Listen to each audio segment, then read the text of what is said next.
there, I bought some myself. Did you try it? I didn't try it. Yes, yesterday when I saw you, I said you should have tried something.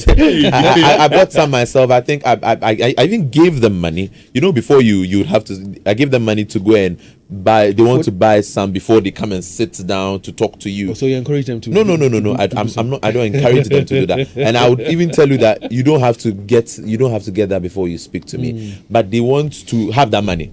But I went to buy some to know the prices so I can tell my story. Yeah.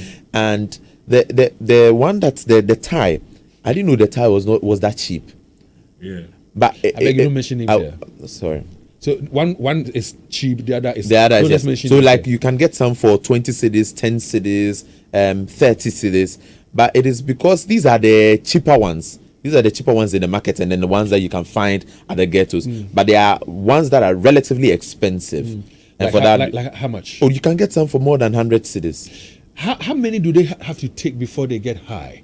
So, for example, in a normal day, how often do they, abuse these illicit drugs? So, Rich Didi on the morning that we went to Tinker Island, Rich Didi had taken 2 pills of opioids, 225.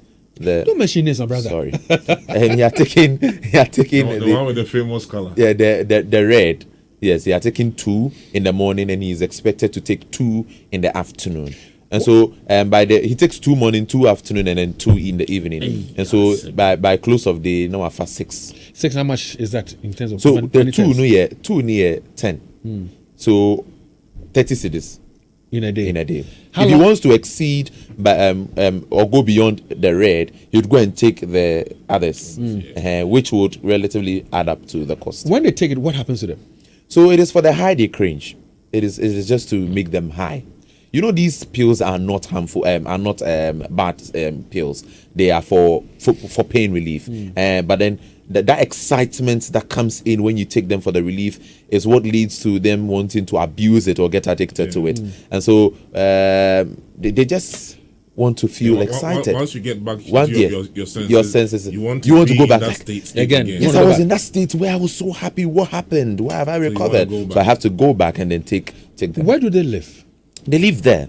The buildings you see, and they've turned them into grim sanctuaries, and these places are their homes. When you go to Colombia, I don't know if Leo he knows it very well. The abandoned building. The abandoned building. In 2022, when I first went to Colombia, I tried my first attempt in working on this story.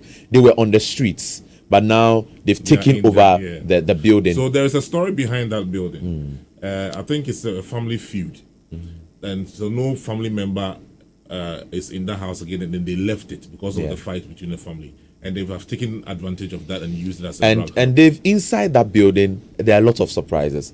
They have their doctors, they have their people who are bankers who come in to buy from them. They have lawyers who come in to buy from them. They have huge journalists who come there to buy from them. Hold on. When you said they had doctors, I thought you were talking about they having their own doctor. Yeah. For that one, they have their own doctor there. What's the role of that doctor? Oh, he takes care of them. You didn't hear the leader of the ghetto talk about their doctor. What does he do? He treats them. So when you get so excited, sometimes they can get extremely high. This high that you see is one of the lowest highs. They can get extremely high, and for him, he's a doctor. He's an actual doctor who's been hooked, a medical doctor who's been hooked. For him, he didn't want us to speak to him, but he said we could talk about his role. And then the ghetto leader spoke about his role in the documentary, that they can get extremely high, and his role as a medical doctor there is to take care of them and to give them the antidote so that they can come and die. But did I get the impression that there are doctors who are also hooked onto these drugs who go there to buy drugs from them? Yes. Did I get the impression that lawyers go and buy from them? Yes. Did I get the impression that broadcasters go and buy from them? Buy from them. If you go to Colombia, they tell you point blank. When they saw us, they thought we were coming to buy from them just like any other person. They tell us the lawyers and the people, the politicians who come to buy from them, they do the mixtures. And the mixtures are not common. They are masters of mixing these drugs. And while they would not be happy about me telling you about these people who come there to buy, it is just the truth. It's the truth, because again, I know situations where people, some military officers, some police officers, sometimes even with their weapons on them, go to these places. They buy from them, use some of them, and they forget that they had left their AK-47s and weapons behind. Over there, yes. And then they take them to go commit These crime. people you engage with who are so hooked on these drugs, did they tell you about the fact that sometimes they have to go steal or rob so they can continue being high? Are some of them armed robbers, like thieves? So they told us that yes, truly, some of them get to steal so that they can also get to pay for their bills. The bills are the drugs. Some of them are owing the people they buy from, so they need to go and steal and then get money for them. And so for stealing, it is common amongst them. The girl you spoke to, Vera, who said, well, she gives her body out for the boys to sleep with her, so they give her money. I don't know how much the boys have to pay her. How much does she take? 26-year-old Vera every night stands around Crofrom and Tinker Island. Sometimes she goes as far as Edum, the areas there where you see lots of people. That's where in Suasi area, that is Elio.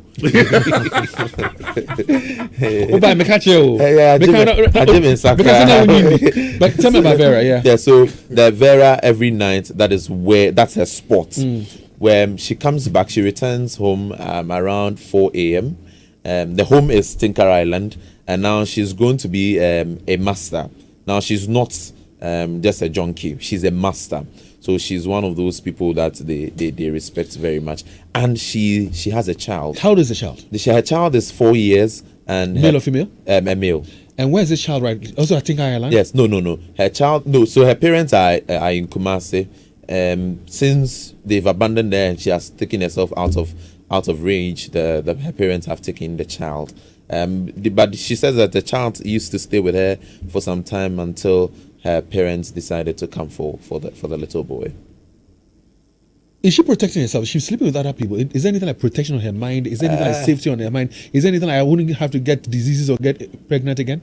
I don't think that comes into the conversation when you want to earn money.